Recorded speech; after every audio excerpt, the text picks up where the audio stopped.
And now, right to your host of this House of Musicians, Barry Smith. Hey, fine listener, welcome to this House of Musicians radio show right here on Reality Radio 101. We hope you enjoy the next hour with us as we do our small part to help promote musicians, bands, and venues. Gary Labar, how are you this evening, sir? I'm fine, and we will be talking about a legend here very shortly. We're talking about a legend, but we're also have the legend's son, who in right is a legend himself, my dear friend, Randy Adams, who actually played drums in Inner City Outlaws. We called it our band, Inner City Outlaws. Randy had a lot of ideas for songs, and what a killer drummer still is to this day. Please help me welcome, folks, Mr. Randy Adams. Randy, how are you, sir? All the way from Surrey, BC. How are you, buddy? All good, Barry. Thanks for having me, brother, man. Oh, man, absolute pleasure. It's just going to be great. Of course, we're doing this show to honor your father, Chef Adams, and as Gary said, what a Canadian legend he was back in the day. Chef was known as Adam Edward Semenak, born in a farm in Saskatchewan at the early age. He was exposed to music and festivities of his Ukrainian community. He started playing guitar when he was about 14 years old and caught the entertainer's itch. Chef moved to Toronto to start his career in country music. He started hanging around Fred Rodin's music store and soon met other musicians. For quite some time, he had no job, no money, and occasionally slept on the streets of Toronto. He hung around parks, sang to anyone who would listen, and over the course of time met several other musicians. And one day, a restaurant owner learned of his plight and offered him a job as a short order cook. Many of the local musicians and singers came into the restaurant and began to call him Chef Adams. As we come in, Randy, from our breaks, playing Chef songs and our ads, we'll read a little bit more, but that's how we got the name Chef, man. Singing, working in a small restaurant in Toronto. Buddy, tell me about Chef, man. Tell me all about him. Well, you pretty much said it there, so I'll just let you go. Thanks, man. I'll talk to you later. There you go, brother. Randy, that's pretty close to it. How old were you, buddy, when you realized, holy smokes, my dad's a little country star here in Canada playing around town? And do you remember him playing when you were a kid in the house and stuff like that? Tell me all about that. Yeah, absolutely. When I was a child, young, I remember him laying my head on his lap, and he'd put the Martin over my ear and play me to sleep. He did that to all of us, me, my sister Robin, and my brother Rick. And I've been playing his songs. I found his 78s when I was a kid. I played them all the time. So it was always known. We always knew he was a player. I didn't know how. He was just my dad, you know what I mean? I knew he went to work at 8 o'clock with his guitar, and he was different from everyone else, but he was dad first. And it wasn't really till when I started working with him that I really, really realized what a hot rod he was, you know? I knew all them stories, though, Barry. All them stories he told me. And he actually came to Toronto on a freight train. So he didn't drive here or fly here. They hopped a freight. So he rode from Saskatchewan to Toronto on a freight train. With his guitar? I don't even think he had a guitar. He might have had like an old Simpson Sears or Roy Rogers Simpson Sears. You know what I mean? Yeah. I don't think they had much. He just rolled in, a skinny kid from the prairies, and conquered Toronto. I'm real proud of my dad for that, right? Like, yeah, you know, he came, he was just a guy with a dream, and he came and did it. And, you know, it's no easy feat to conquer the city of Toronto, even then. So he came and he did it, and it's very cool. And I really appreciate you and taking the time to do this for my dad, because, you know, all the people that know him as Chef, I just know him as Dad, right? Absolutely, bud. And don't forget what Chef did for us. He put us on a pretty decent stage, Inner City Outlaws, where we played 5 or 6 original songs on a stage. Let's talk about that for a minute. I mean, Chef was always out to help everybody. Oh, he was an ambassador. Yeah, he was the guy. He had a booking agency in the 60s. He was booking all kinds of acts everywhere. And always an ambassador for Canadian music, you know, and original stuff. And he knew all the hot rods fair. Like, I met Stompin' Tom when I was a young boy. Like, I don't know, I might have been 10 years old, 11 years old. And, you know, I met him when I was very young, and he was friends with him. Dick Knoll and all them Canadian guys, right? Yeah. They all knew Chef, yeah. And I knew about them. They all brought their albums to the house. So I was listening to their albums before anyone got them, because they all got dropped off at Chef's. And it was very cool. I never had a shortage of music there at the house. No, always music around the house. And, you know, Chef bought me my drums, Barry. I wanted to ask you, my drums, that man. was my next question, buddy. Yeah, tell me about when you started drumming. I know you're an amazing drummer, still are today. I just saw you in the summer. Me and my wife took a car trip, and wherever we ended up. We were heading out to BC. We ended up at your house. Me and you actually jammed a bit. And, it was cool. And man, you're still a killer drummer, buddy. But I want to, let's get back to when Chef bought you your first drum set. How old were you, and who were you influenced by on the drums when you first started playing? I was young. He tried me on guitar first. G, D, and A, he taught me. I tried to learn them chords, but my fingers were too tender. But he could see that I could keep a beat. So whenever his band was rehearsing in the basement, I'd be down there, hanging around. And I took a penchant to the drums, and he could see it. And when I was in the car with him, I'd tap the beat to all. He only allowed CFGM. If I turned the radio to Chum, he wouldn't say a word. He just turned it back to CFGM.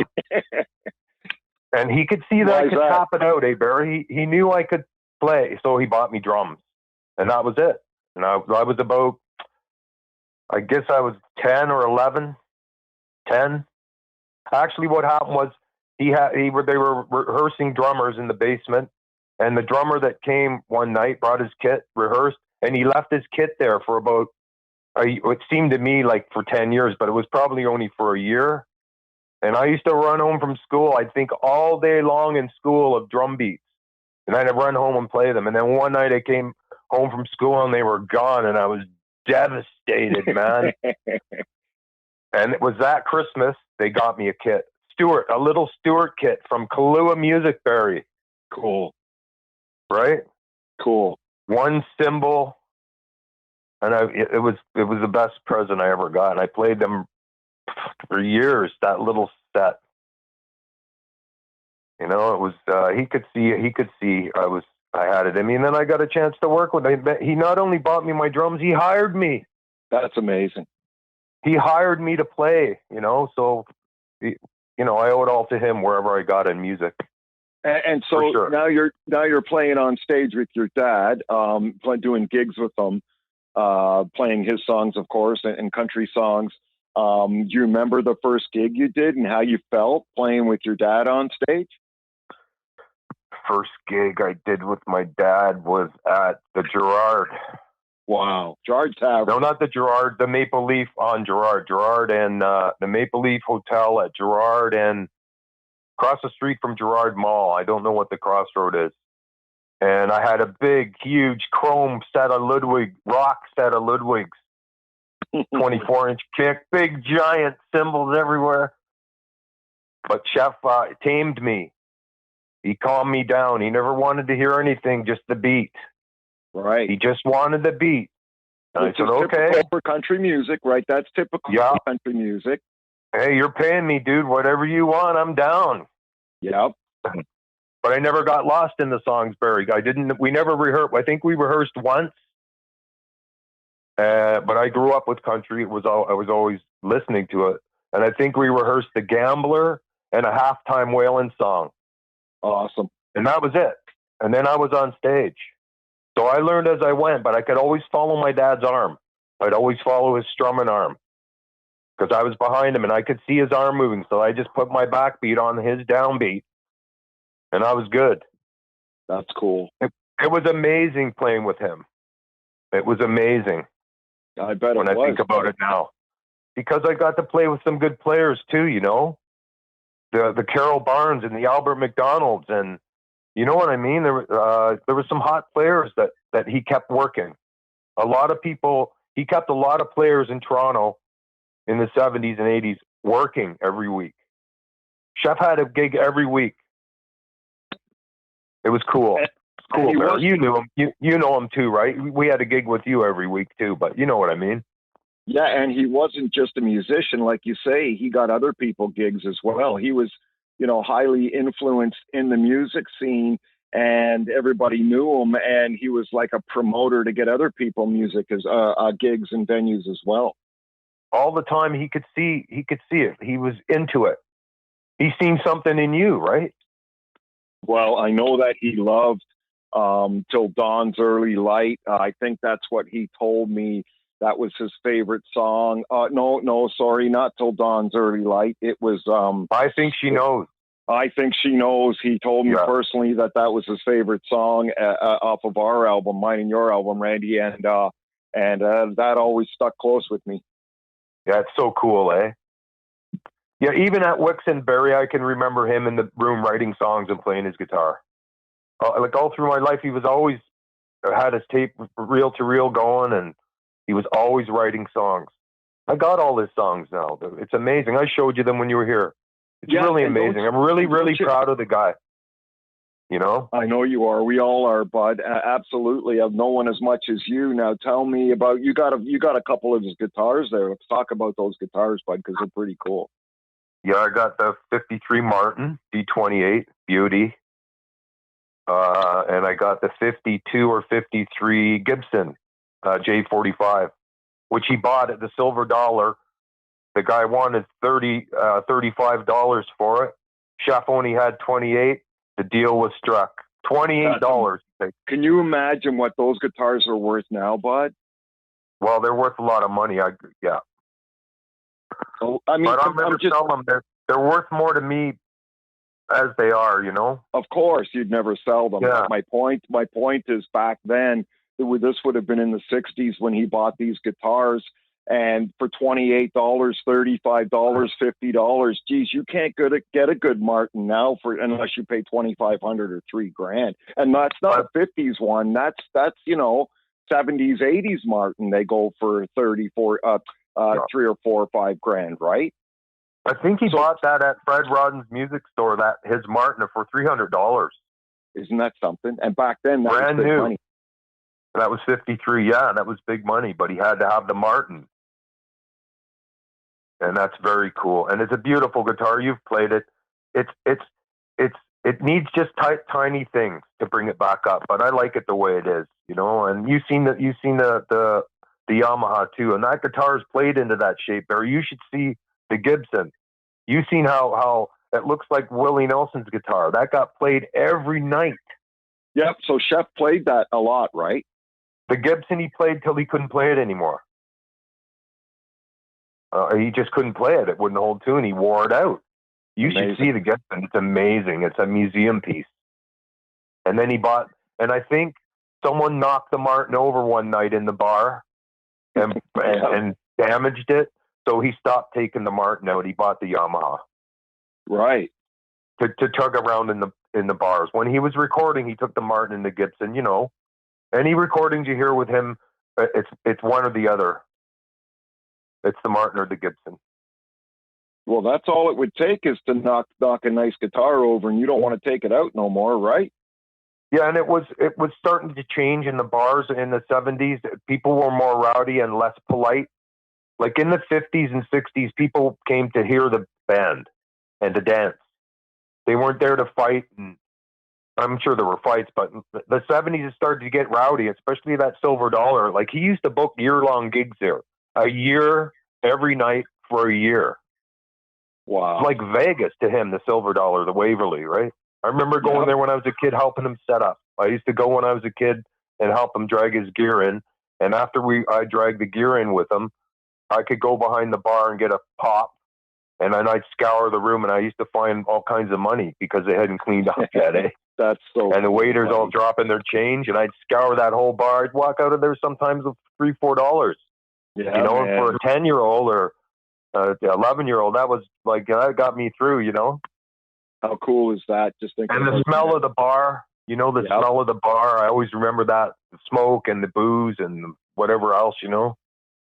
It was cool. It was cool growing up with Jeff. The life of a traveling musician and his son. Absolutely. Yeah, he was a road dog too. He was a road dog, Chef. There's lots of times he was away for weeks on end, right? I just get postcards from him. He was really trying to do something, you know, and I really appreciate it for him. And he absolutely did, man, because he worked with many of the great country artists like Johnny Cash, Buck Owens, Hank Snow, Stonewall Jackson, Buddy, Marnie Robbins, Jim Reeves, Webb Pierce, George Jones, Lefty Frizzell, Glenn Campbell, Patsy Cline, Wilma Lee, the Stoney Cooper, Hank Snow, legends, and he toured with fiddle legends as well, King Ganem and Ned Landry. Buddy, I mean, like, you know, how cool is that for Chef? Yeah, he did all the shows with them, man. He worked with all them guys. You've seen the pictures, and that's no bull, man. He was the hot rod. Yeah, buddy. In the 60s and 70s, he was really trying to make a go of it, you know, and he had the stuff, right? But at that time, too, the music industry was changing. It wasn't so easy for just a singer-songwriter to come along as it was in earlier, because they're starting to get into studio guys and production, and the record industry was becoming big business, and you know what I mean? Things were changing, right? In the 70s and 80s, it changed, right? And you know, he just went and played the bars like we all did. That's where you had gigs, right? If you weren't on the main stage, you were in the bars, right? But just to stay working. And you know, Toronto was good to us, Bear. We were working every week. We worked every week. It was amazing. I often mention, Randy, the Soho gig from 9 till 1, and then pack up the car and go down and play the Matador from 2 a.m. to 5 a.m. Me and you and Bobby Johnson, maybe Dennis Kahn and Bill Ritchie and Kevin Lucier pack up our stuff and head down to the Matador and play from 2 to 5, man, drinking straight booze from the dude at the front selling Mickeys for $20, and we'd be drinking. The guy beside the piano. Remember, beside the stage, the guy, yeah, man. Sure, I love going to the Matador. It's showtime. It's showtime, and done. Showtime. The amazing. We did a couple TV shows there, right, Bear? Yep. And in Charmaine, done. That's right. And in Charmaine, done. We did a couple of TV shows there for Toronto TV, and just man, but it's just, isn't it amazing to reminisce and think about those days that we played? Because of course we move on, we have families, we have kids. You moved out west. I stopped touring or playing with the band, and now I basically write songs and record them in a studio, and basically that's what I do for fun now. But just to sit back and reminisce about the times, man, the Lindsay Irish House, Randy, we would play. I don't want to get too far off topic about Chef. We're going to play one of his songs here in a minute, but talking about me and you playing, we play the Lindsay Irish House, and that place was so crazy that while we were setting up, people were standing on the dance floor waiting for the first song to start so they could start dancing, standing there waiting on the dance floor. It was just cool. It was so cool. Didn't we found Chef's name from 1968 on the wall at the Matador, remember? Yep. We found his name. We did. That was very cool. So he would have been there in the 60s, and now here we are in the 90s playing there. I know. Chef opened one of the very first after-hours clubs in Toronto. Oh, yeah? The Stage Door or something. Yeah, Chef opened one of the very first. Didn't know that. Yeah. He was into it, man. He was into it, and he knew everyone. He knew everyone, Barry. He knew everyone. Yeah, baby. Every guitar player, every drummer, every singer, his book, he had it all labeled out. Drummers, guitar players, pickers, singers, and phone would be ringing all week long, and everyone would be looking for a gig, and Chef would be turning them to, okay, Buddy's looking for a guitar player, Buddy's looking for a picker over here, Buddy needs a singer, Buddy needs a drummer. Everyone would be phoning him, where can I work, Chef? Can you get me a gig? Yeah, no problem. All the way up there, right up to Wixon Trail, right up to he started doing the CCM, and he founded the CCMR, don't forget.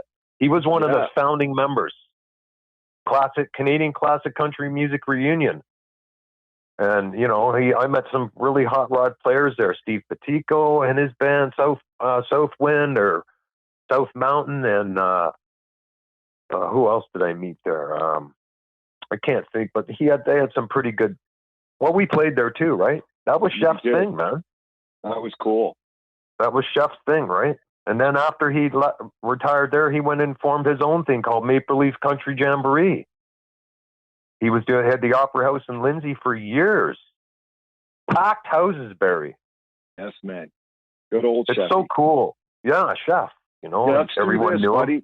Let's play one of his songs right now. How does that sound? Okay. We'll come back. Brother. We'll talk about his recordings and his original songs. This is something Chef wrote, folks, called I Have Randy Adams on the Show, Chef's son. Randy's an amazing drummer, amazing musician. Was totally involved in the music scene, as we all were back in the day. I have Randy on the show. His father, Chef Adams, we're doing this tribute show for Chef tonight. We're going to hear one of his songs right now called My Home in Saskatchewan, right here on this House of Musicians radio show on Reality Radio 101.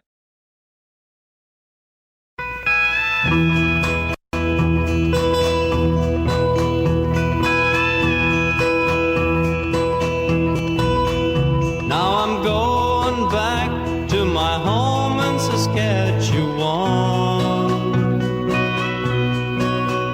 to my boyhood friends and where I had my fun.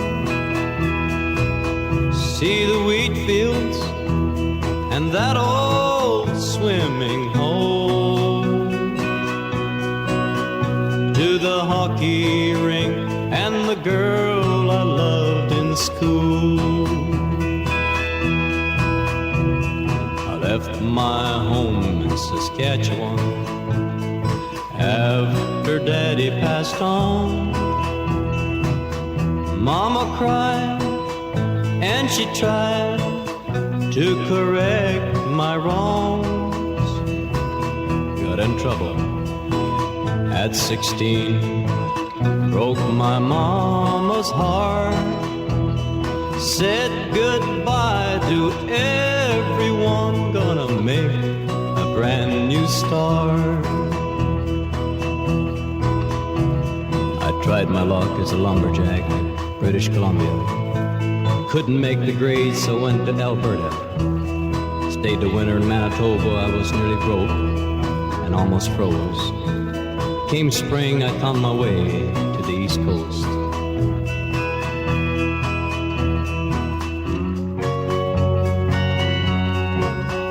Got a job in Newfoundland, then in New Brunswick.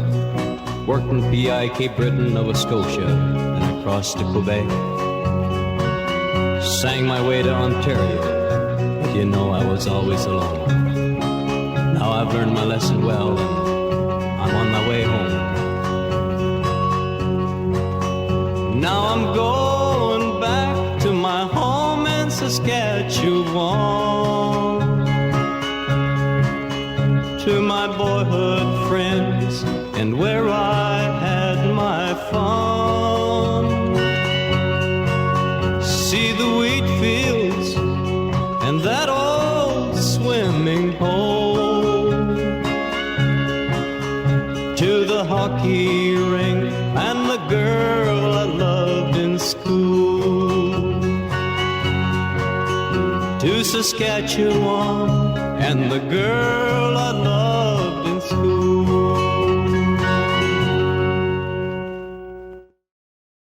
Hey, welcome back, fine listener, to this House of Musicians radio show.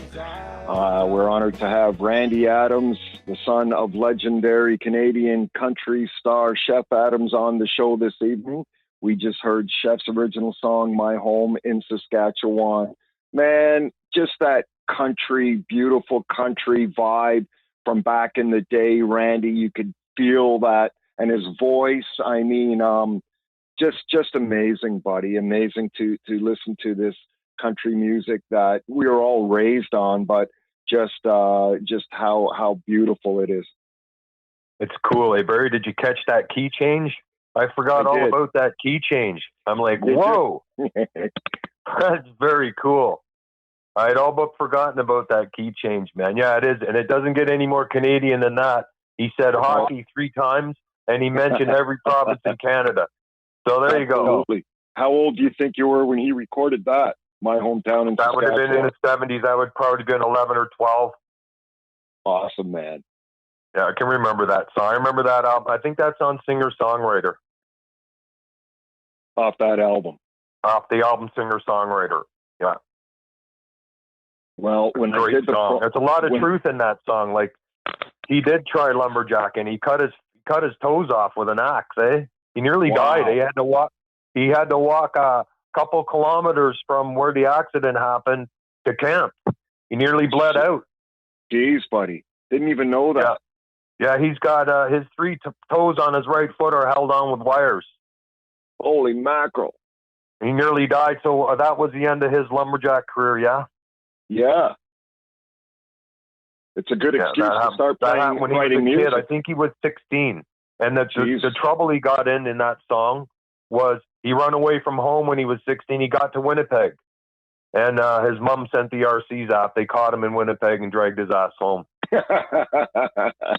I love it. And also, I think he tried to join the Navy, lied about his age. He went to BC to join the Navy, and the naval guys got a hold of his mom, and they sent him back home. He was too young. He lied about his age. He was a bit of a rascal. He's a bit of a rascal there. Yeah, man. You know? Of course. Yeah, he was a bit of a rascal, and he got even more rascally when he got to Toronto and he got with the girls, you know? Right. Sheffy was a ladies' man. Of course. Yeah. Well, when I did the promo up, Randy, I did a promo up and put it out there on social media so people could listen tonight. I want to read a couple comments that people commented. Basil Donovan from Blue Rodeo commented, I played with Chef Adams for a year at the Molly and Me Tavern in Toronto on Bloor Street in 1978. Wow, I played with Molly. Yeah, he kept all them guys working. He knew Basil. He knew all those cats. Dennis Kahn says, hi, Randy. And Steve Wright says, well done. I practically lived in his house as a teenager with his kids.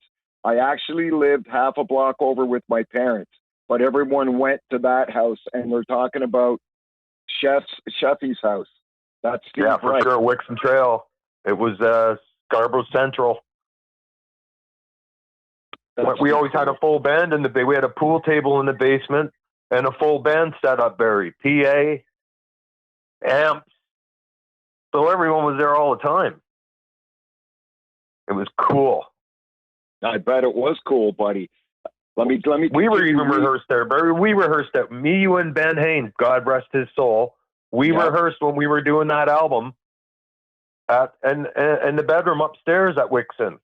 Yep, I remember. We rehearsed there, right?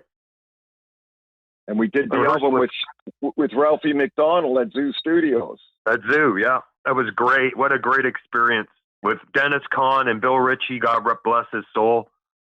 So many guys I played with are gone. You know, I heard about so many guys from back home since I've been out here that have passed away. Good players, good musicians, you know. What we also had Frank Leger come in and play some bass on that. What a player. Little Frank. Yeah, he was great, man. He had the groove to that song. Remember, we couldn't find the pocket, so we got Frank and we hit it first take. Bang, done. Yep. Loved it. Ralph McDonald, all those cats. Ralph McDonald. Lance Letty, all the people up and down Queen, and all my dad's friends, George and June Pasher, and I met so many good players and so many people through my dad, through Chef. He knew everyone in the music scene. Everyone. And we had we were in the studio there. Ralph played some harp on some of the songs, and Ralph produced it. But for a guy to produce this in his home, you were in the basement on the drums. We were upstairs. For him to produce this back in that day, 1990, I believe it was, or 94, when we did the Inner City Outlaw album. And Ralphie, what a guy! What an year! Yeah, it was cool, man. That was a cool time. Where is Ralphie? He's out in Quebec or something, eh? He lives in Montreal. Yep, we went and saw him, and he's got a beautiful place out there in Montreal. And I think he's in the performing arts, and he played with Sean Barker doing a Johnny Cash tribute in theaters, and him and Mike Burns wow. And just absolutely amazing to go out and see Ralph after all these years and spend. He said, "Come stay at my house." We stayed there overnight. What an amazing guy. Absolutely adore Ralphie. Oh, I'd love to see the guy again. Yeah, I'd love to see him again. I'll see him again. You will. You're coming to Toronto this summer, aren't you? I'm coming down for a recon mission down to see some people. Yeah. Good. And I'm gonna come down and hook up, see some people. Yeah, for sure. You know, I miss Toronto. I love Toronto. You can take the boy out of Toronto, but you can't take Toronto out of the boy. You know. That's right, man. I really miss my musician friends. My second family. You know. And then the way Dennis and the world's gone mad nowadays, but we had Dennis and Bill Ritchie playing guitars on that album as well. Dennis Kahn, Bill Ritchie, man. And Peter Noon. Is it Peter? Peter Nunn. Peter Nunn came in and played some keyboards on some stuff. But boy, did they ever kick it up? Did they ever kick it up as far as performance goes when we were doing that? It was great. It was great. Such a good time. And, doing shows with Sheffner around town. We did a bunch of things, me and you, with him. We did some, fundraisers. Remember the Moose Lodge? We did a couple things with that picture of me and you kissing him on the cheek. Kissing him on the cheek, man. That was the Moose Lodge. Remember I told you beforehand? We planned that, eh, Barry? Yep. And he had no idea, eh? Did you see his face shows in that the picture? He's really surprised. Yeah, that was so not very happy. That was a fundraiser. We were doing a fundraiser for cancer, or I don't know, for something. We were doing at the Moose Lodge, and then we did another one with him, me and you. We went way out somewhere out in the West End, and he was out there hosting something, and we did it. There was a bunch of people there, and then obviously the CCMR. He gave us the main stage, right? That was very awesome. Cool. It was awesome. We played our own songs. It was great. Let me continue saying here, while working as a chef, this is the early 50s, Chef was invited to perform at local jamborees, and since music had always been his love, he jumped at the chance. Eventually, Chef started playing more dances and jamborees in and around Toronto. By the mid-50s, he was able to quit the restaurant job, formed his own band, and made a living as an entertainer, of course, Randy. In 1956, he recorded his first single, a song about a marathon swimmer, Marilyn Bell, after she conquered Lake Ontario. So he was inspired to write a song about Marilyn Bell when she swam Lake Ontario. The song became very popular on Ontario radio stations and gave his career a great boost. During his recording career, Chef released a total of 12 albums, 18 singles, 2 8-tracks, 4 cassettes, and 2 CDs, man. Yeah, right up to the end, he was playing. I have that 78 here, Barry. I have it under glass. A 78 of Marilyn has done it again. And it's a very, very cool, it's a very cool song. 78. A 78, I have the original 78, right direct to disc. You know what I mean?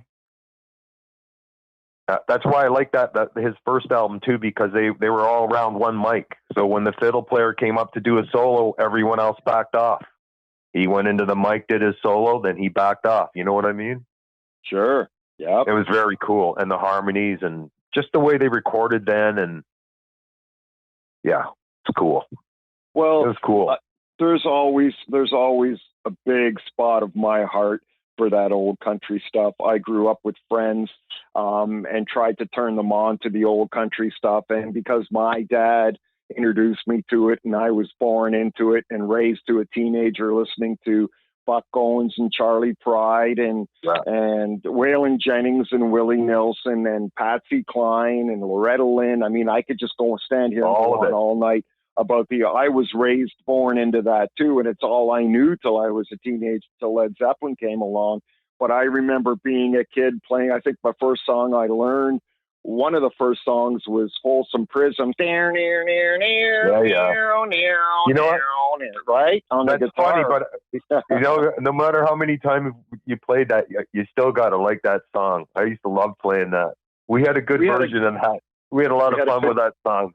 We had a good groove to it when we played it. Yeah, it was just a lot of fun with it because everyone just left everyone room to jam it out. Yeah, you know. It was a jam song for us. Randy, I'll never forget the time. I think it was at the Lindsay Irish House. We finished Margaritaville on stage, and you looked at me and said, "Bear, if I have to play Margaritaville one more time, I quit." No, I said, remember that? If you start Margaritaville again, you're doing it a cappella because I'm bailing.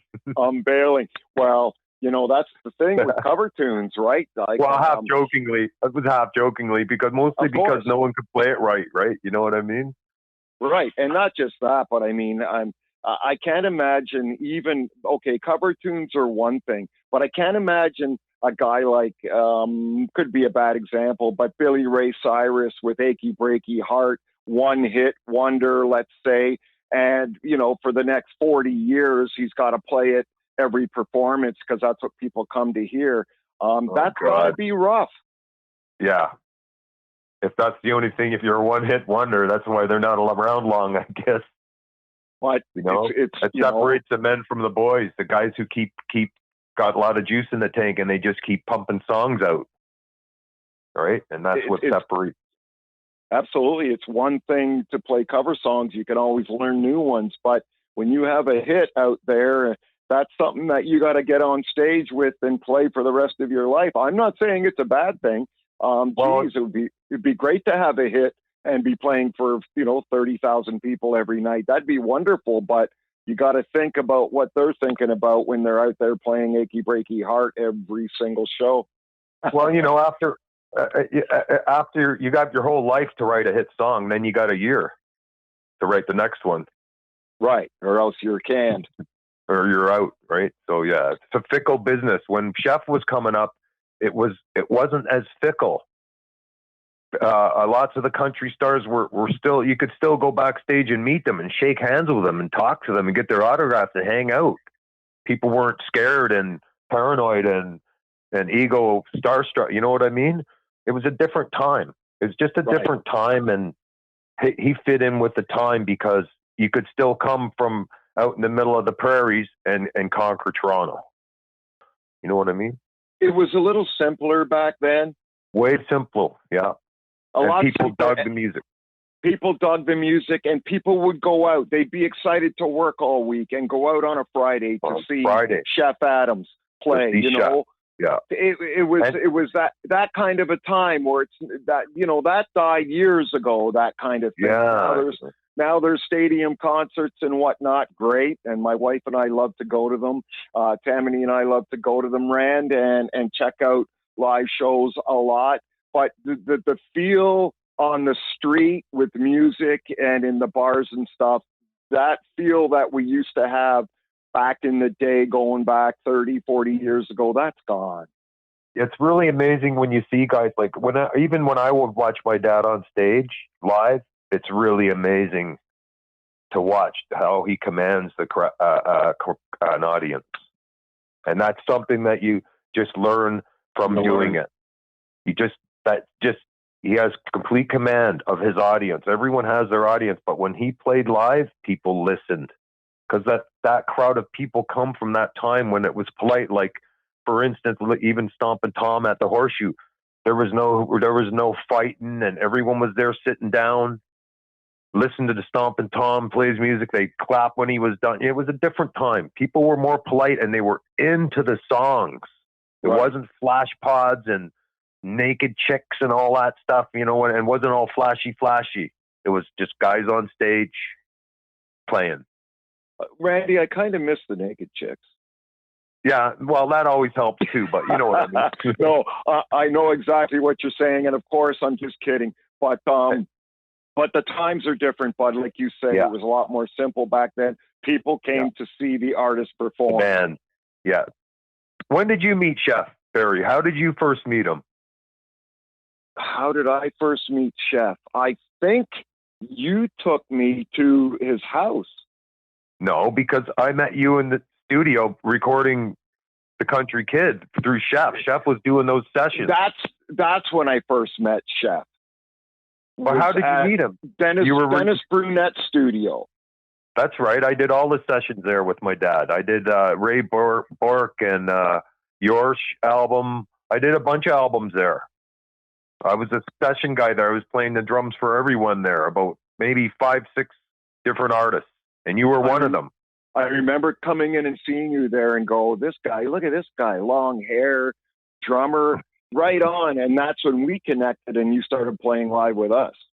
Yeah, and that was Dennis Burnett's drum kit. And my dad was doing all the producing there. He was there that night with us that day. I think that was the first time I met him, was either through Jack Boswell or at that. Probably Jack Boswell. Yep. The promoter Jack Boswell, I believe. That's who. Yeah, I know Jack. So that's where you would have met Chef. I think we went for a coffee or a beer. Me, Jeff, and Jeff. I think Dennis Brunette was there. I'm not sure, but me, Jeff, and Jack. Me, Chef, and Jack went for a beer or something to discuss the album. Did you have the songs all ready to go, or when you came in to do? Yeah. I think I did 2 originals on it, and the rest were covers. That's the only covers I have online out of all the music I have online. Is that album, The Country Kid? Yeah. The Country Kid, 1990, I believe, is when we did it. And I think there's 8 covers on there, and the other 2 were originals. And then anything I ever did after that was all original. Yeah, I played drums on that with you, right? I was doing all them sessions there. Yeah. So you played drums on 2 albums, The Country Kid and the ICO album. And the ICO, yeah. So 20 songs we've recorded together. Yeah, that's cool. So very cool. Yeah. And that was with Chef over there, and that was very cool. With Jack Boswell. Randy, let's do this. Let's play another Chefy song.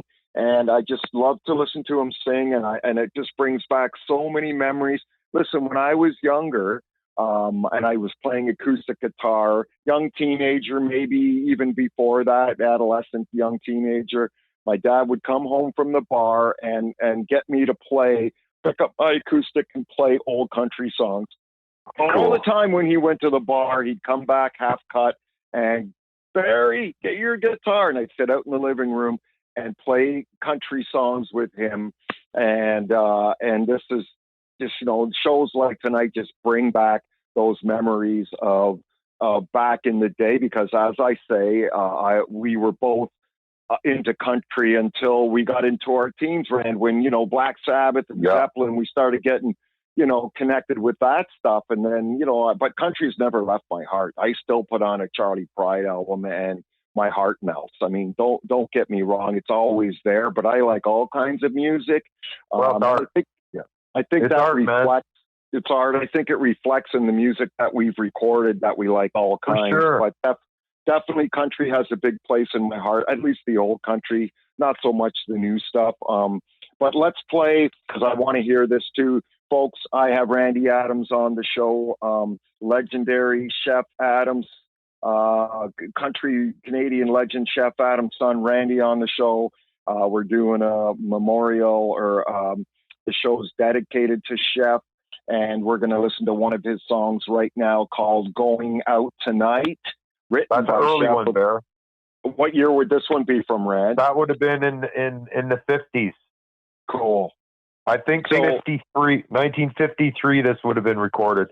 Okay, well, I want folks to listen, 1953. Are we going back 70 some odd years? Yeah. 70 years, bud. Like, holy smokes. 70 and that would have been live on that would have been live onto disc too, so it's pretty cool. There's no overdubs. You just rolled and you went with what you got, yeah. And of course that would probably have been reel to reel back then, right? No, right onto the disc. Right onto the disc. Well, let's listen to this. I want the folks out there just to take a listen and or maybe sorry, Barry. maybe not right onto the disc, but onto a 2-track, and then like, you know what I mean? One mic. They all split the mic. There was only one mic in the studio. Right. And Yeah. I want everyone to hear just the quality of what the sound was like 70 years ago, because really it wasn't that bad compared, It's so good. There's stuff nowadays that people are making that sounds worse, trust me. But anyway, folks, again, I have Randy Adams on the show, son of legend Chef Adams, and we're going to listen to Chefy's song called Going Out Tonight right here on this House of Musicians radio show on Reality Radio 101.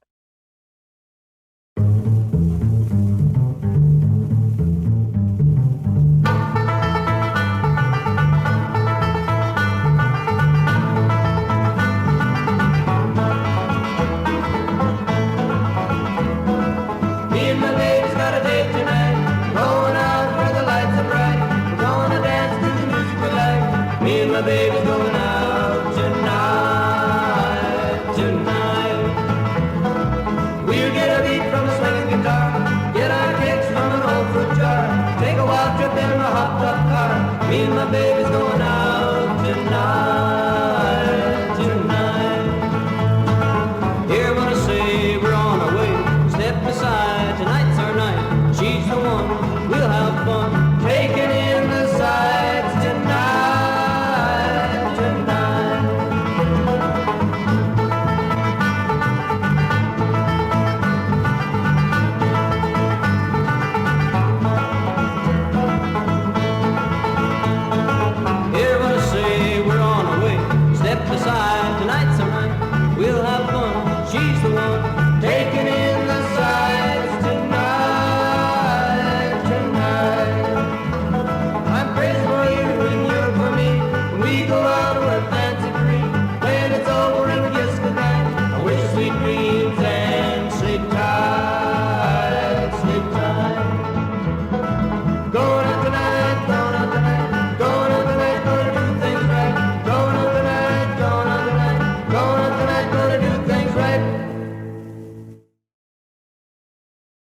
Welcome back, dear listeners. We just listened to Chef Adams Going Out Tonight. I have Randy Adams, Chef's son, on the show tonight. We're doing the show in tribute of Chef and Randy, Going Out Tonight. I know the Everly Brothers came a little later, but it sure did remind me a bit of that style of the Everly Brothers. Yeah, it's cool, eh? That's a cool song, man. Like, that would have been off the floor, live off the floor, one mic, probably 2 tracks, yeah? Yeah. Very, very cool. Rehearse it in the studio before you do it, and then just the guy just gives you the thumbs up and you roll it. Very cool, right off the floor. Yeah, and it does sound Everly-ish, almost pop-ish, you know? It would have been hip. That would have been a hip song in the 50s. That's a hip song now. Yep. You know? It's the words are good. It talks about the hot rod cars and the girls, and you get your kicks from the fruit jar. You know, you got to listen to the words. It's a really good song. I love that album. I love his first album. That's the thing about the old country stuff, Chef, and all the old country artists was that, you know, it's the words that get you. The songs were always same with George Jones, Charlie Pride. It's the words of the songs that really, you know, that really stick to your heart if you listen to the words, right? Yeah, and that is it's like a poem. It's like a poem, you know, with a accompaniment. So what I liked about Hank Williams, a senior, he almost spoke his song. Hank Williams was my dad's god. Yep, and he almost spoke. His music was, Hank's music was so tempo driven, like you couldn't play it too fast or you'd ruin it. Hank was almost speaking those words if you really listen. Almost, yeah. Agreed. Speaking them. It's very telling cool. The story. Yep, like telling the story of the song, you know. And that's what I loved about that album about my dad and his originals. They were always really humble. Chef was a really humble guy. Right to the end, Barry. Right to his last breath. Humble, never swore, never gave anyone a hard time. Loved all his musician guy. Loved his musician families. Like, truly. I remember you telling me you were with him when he passed. I was there. Me and my sister Robin and brother Adam. Just us three and him. And Johnny Cash on the CD. Amazing. It was very cool. I was actually tapping the beat on his chest to the Cash song. It was sad, but it was he went out he went out proudly, and no pain and no screaming and no yelling and making a fuss. He was humble right to the last breath, Barry, thanking the people in the hospital. It was very cool. I miss the guy, but I'm proud of him. You should be proud of Chef. So am I, man. You know, he just the life and career that he had, and us, you know, you being around him, and just, you know, the what he omitted off him, you know, his personality and stuff. He was just wonderful. It's amazing when you think about it, because I can remember when I was a boy, I always thought it was a little odd that all the other parents went to work in the day and he went to work at night, but it never really struck me as odd. Just for a second, that's just what he did. He'd leave at 8 o'clock with his guitar.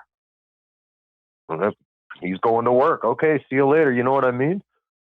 So I knew something was up, but he was just my dad, and that's what he did. So I never really thought of it that way. You know, it wasn't until later, and I can even remember, like, I remember Carol Barnes when she first started playing guitar. Like, you know, I think my dad would tune her guitar for her back in the day when she was just a kid. Yep. And I remember Steve Patika walking by the house when he was learning to play guitar, walking past Fur Valley, going to the community center to practice. You know, I remember him when he was a kid. And what a player Steve is, man! He's amazing. He was from the same neighborhood I grew up in. You know, he knows my dad. They all know Chef. They know who Chef is. The way Steve plays his guitar, he like plucks the strings once in a while with his pick. And very original. He's one of a kind, Steve Petico. What a guitar player, man! I went to school. We all went to school together when we were kids. We all knew the Peticos. Pam Petico is. I think he had another brother and another sister, so we all knew who they were back in the day. When the days were good, man. Yeah, you know. But yeah, I'm real proud of Chef, and I'm glad. I really appreciate you doing a show on him. I think it's very cool, and congratulations on your show too, Barry. It's really picking up. Picked up steam, and I think it's really important what you're doing. Well, to remember these guys. There's so many guys: Dick Nolan, Johnny Burks, all these guys, Barry. Yeah, Dick Nolan. My dad's got in his handwriting on the picture. I showed it to you. He thought Dick Nolan was Canada's best country songwriter. I spent a lot of time with Dick, wrote a song about him, recorded it, and spent a lot of time at his place and whatnot, and hanging out with them and having fun. Dick was quite the character, and also another amazing gentleman. Yeah, just a great musician. There was a lot of great musicians, you know. Do you remember the last time Chef played, bud? Last time I seen him play? Yeah, last time you saw him play. Last time I seen him play was a Country Maple Leaf Jamboree in not Ballantree. It might have been Ballantree. And I seen him play. Chef, he was playing Chef songs. Yeah, he was on stage. It was very cool. That's awesome. It was one of his shows, and he was on it. Towards the end, he wasn't on it much after he had a stroke there, you know. And he came out of the stroke really good, but he couldn't get his baby finger going, so he was limited on his chords. But he'd still strum guitar. But he was limited to what he could do. But he still played all the time. But you know, he gave me the Martin and the Gibson. Like, I drove across Canada to get that Martin, Barry. Yeah. He said, "I'm going to send you the Martin. I'm going to send it on a truck." I said, "No. I'll be there in a couple days." And I drove from here to Lindsay to pick that Martin up, and then I drove it back home. So from BC, just so the folks know, you drove from BC to Lindsay to get the Martin. BC to Lindsay, picked up the Martin, drove back home. That's awesome, brother. Yeah. That's so awesome. Well, they're beautiful guitars that you have there. And what a legacy he left. Absolutely amazing family. All you guys, Robin, Jeff, Terry, Adam. Brother Adam, Tracy, young Rick and your brother Rick and young Rick and Kylie. I love all of you guys. Randy, from the bottom of my heart, it was wonderful after all these years to get out there this summer. My wife and I, of course, we did a road trip, TJ and I, and we spent about a week with you out there, and I absolutely adore and love you guys, man. So thank you, Randy, thanks for doing the show, brother. I appreciate it. Dude, anytime, man. You know that. I love you guys too. And that was a lot of fun last summer. It was great to see you guys. We had a blast. And to the folks out there listening, get online and check out some Chef Adams stuff. If you like country music, then you're going to get the real stuff by listening to Chef Adams. Again, what a legacy of a man and what he left behind. And it's just absolutely amazing. Randy, love you, brother. Thank you again for doing the show. And we love Chef. Thank you there, Barry. I love you too, and I appreciate that. And thank your producer there and everyone. Well, and, speaking of the producer, before we go, I like to do a segment called, Well, Gary LaBar, what do you think? I'll tell you what I think. Randy, a pleasure to talk to you and meet you. I'll tell you this. As Barry knows, I was not born and raised here. I was born and raised in New York, and a relatively new person here in Canada. And I didn't really know much about Chef, but I'll tell you what, from what I heard today and what I've heard and listened to what we played, I could listen to your stories all day. I love them, and Barry's too, because you guys are all tight in this. But I'm going to consider myself a fan, and I'm going to go online and do some research and listen to whatever I can and just read about your dad. He sounded like a wonderful man, and as you say, you could be very, very proud of him, and he left his footprint and his legacy in Canada. So I wish you the best, Randy. Well, I appreciate that, and I appreciate that, and I hope that you find something you like. I mean, he was a humble guy, and a Canadian all the way, and really appreciate what you guys are doing down there, and hopefully it stays going, because it's a really cool thing, and you guys are never going to run out of guys to talk about, Absolutely. And Barry does it all. He's the guy who puts it together. I just hit buttons in the studio, but he's the guy who does the research and takes care of the music and contacts the people. So, we can thank Barry for this House of Musicians. He's keeping it alive. Absolutely, man. He's the guy. He's the man. Well, thank you for that, fellas. And if it wasn't for guys like you, I wouldn't have anyone to have on the show. So thank you for what you guys do. Randy, you're an amazing drummer. I enjoyed every night that we jammed and partied and played together and wrote songs together. It's something that's etched in my mind and in my heart and will be forever. So I love you and your family. And again, thanks for coming on, brother. Right on, brother. Thank you, Hopefully I'll see you this summer, We'll get some jamming in or something, Come on down. I got a drum set sitting right here waiting for you, man. Love you. Do you? Cool. Absolutely. Have drums will travel. I'll just bring my sticks, yeah? That's it. You don't even have to bring those if you don't want to, but there you go. Look forward to it. And to the listener, I say, thank you for being here. Always dance and sing, and let the music bring your soul to the surface for all the world to see. Until next time, have a shuffle your feet kind of week, and good night. You've been listening to this House of Musicians radio show on Reality Radio 101.